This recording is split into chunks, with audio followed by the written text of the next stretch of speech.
Good morning students. आज मैं आप लोगों को केमिस्ट्री क्लास 9th का एटम्स एंड मॉलिक्यूल्स का पार्ट 4 बताने जा रहा हूं। अगर वीडियो पहली बार देख रहे हैं तो सब्सक्राइब ज़रूर करिएगा। चलिए स्टार्ट करते हैं। Dalton atomic theory. John Dalton, इन्होंने एटॉमिक थ्योरी प्रपोज किया। ये 1766 इंग्लैंड में इनका जन्म हुआ था। Born in 1766 in England. इनके जो फादर थे पुअर वीवर, एक गरीब परिवार के बुनकर थे। उन्होंने एज ऑफ 12 ईयर्स के थे तभी ये टीचिंग स्टार्ट कर दिए थे जॉन डाल्टन, और 18 एज में ये प्रिंसिपल हो गए थे। 18 एज में प्रिंसिपल हो गए थे। तो ये जो एटम्स है एक लैटिन वर्ड्स से मिलकर बना है। लैटिन वर्ड्स से राइज हुआ है जिसका मतलब है एटोमास। लैटिन वर्ड्स एटोमास जिसका मतलब है इनडिविजिबल, मीन्स इन्हें डिवाइड नहीं किया जा सकता। एटम्स को डिवाइड नहीं कर सकते हैं। और इन 1803 जॉन डाल्टन ने 1803 में एक एटम्स के लिए एक मॉडल बनाया, model of an atom which describe the structure of an atom, जो एटम्स के स्ट्रक्चर को डिस्क्राइब करता है। और उसी मॉडल को हम डाल्टन एटॉमिक थ्योरी के नाम से जानते हैं। तो according to Dalton atomic theory, इनकी थ्योरी क्या थी ये हम देखते हैं। इन्होंने बताया कि matter is made up of very small individual particles.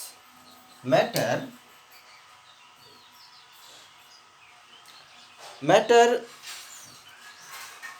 is made up of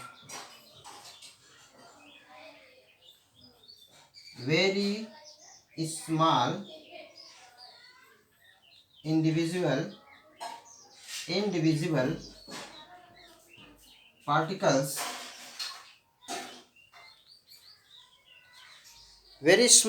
indivisible particles, called atoms.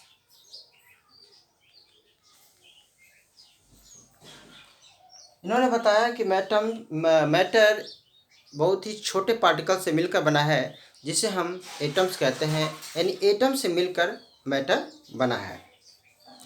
Atoms जो होते हैं आर वेरियस काइंड्स। इन्होंने बताया atoms are of various kinds, कई तरह के होते हैं एटम्स से। Carbon atom, hydrogen atom, oxygen atoms, ये अलग अलग तरीके से ये होते हैं।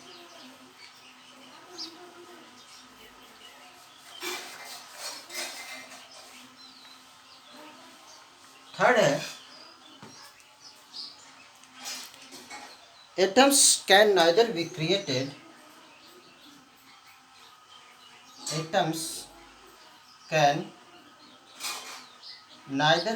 Created nor destroyed. एटम्स को न क्रिएट कर सकते हैं न डिस्ट्रॉय कर सकते हैं, यानी एटम्स के मास में कोई परिवर्तन नहीं होता है।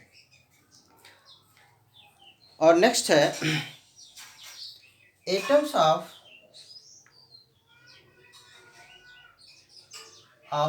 Same element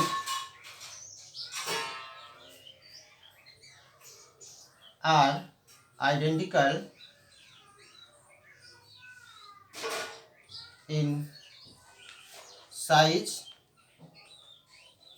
mass and chemical property.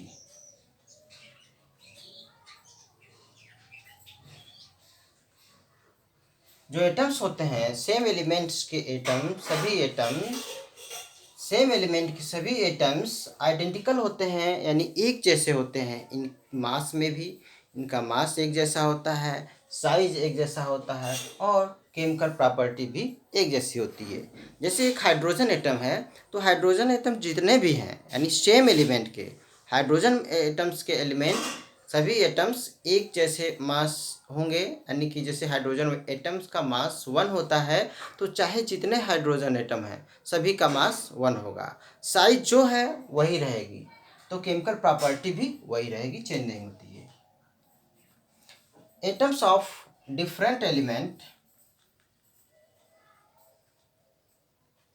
atoms of different elements are different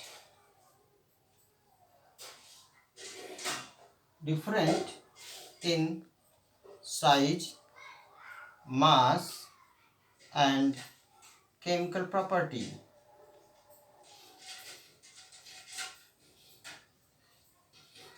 जो डिफरेंट एलिमेंट के एटम्स होते हैं वे different size, different mass, different chemical property के होते हैं। जैसे अगर हम एग्जाम्पल के रूप में हाइड्रोजन एटम ले लें और ऑक्सीजन एटम ले लें, तो हाइड्रोजन और ऑक्सीजन दोनों एलिमेंट का जो मास होगा वो अलग होगा। हाइड्रोजन का अलग होगा 1, ऑक्सीजन का 16 यानी अलग होगा। तो डिफरेंट एलिमेंट के जो मास होते हैं, केमिकल प्रॉपर्टी होती है, वो अलग होती है।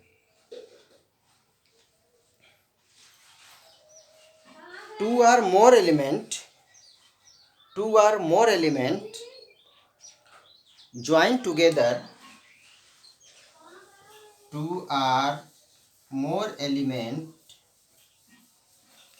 join together to form molecules.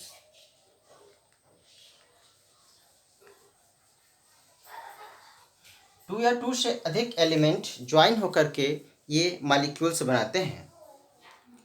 Molecules of different compounds.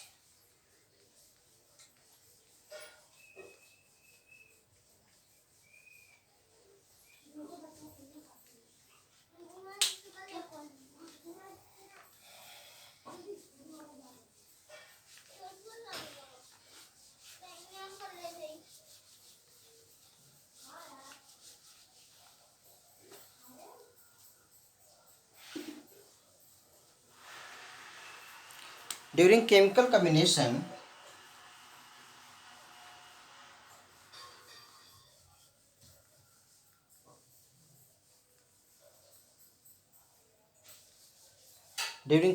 combination, atoms of element combine.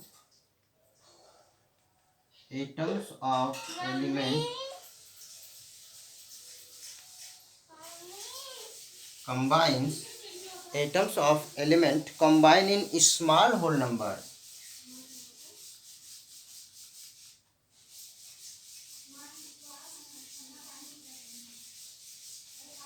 जो एटम्स होते हैं वे स्मॉल होल नंबर में कंबाइन होते हैं, न कि फ्रैक्शन में कंबाइन होते हैं।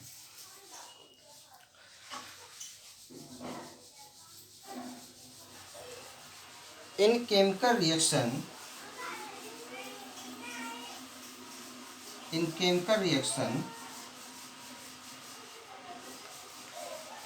atoms cannot be subdivided.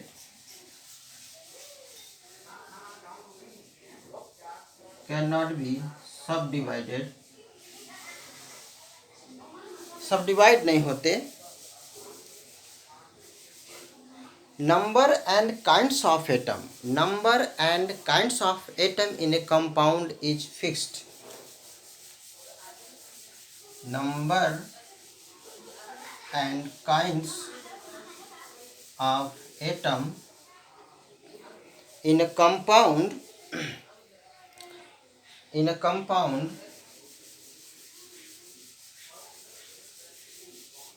is fixed. किसी भी कंपाउंड में जो एटम्स का नंबर एंड काइंड्स होते हैं वो फिक्स्ड होते हैं। जैसे वाटर एक कंपाउंड है H2O, यह हाइड्रोजन और ऑक्सीजन से मिलकर बना है। तो इनमें जो हाइड्रोजन के 2 मॉलिक्यूल्स और ऑक्सीजन के 1 मॉलिक्यूल्स, चाहे वाटर कहीं का भी है, हाइड्रोजन के 2 मॉलिक्यूल्स कंबाइन होते हैं, ऑक्सीजन के 1 मॉलिक्यूल्स कंबाइन होते हैं। और सेम चाहे कोई भी वाटर हो, हाइड्रोजन और ऑक्सीजन ही होगा। तो number and kinds of atom in A compound is fix. तो ये कुछ पॉइंट्स हैं जो कि डाल्टन एटॉमिक थ्योरी हमें बताता है।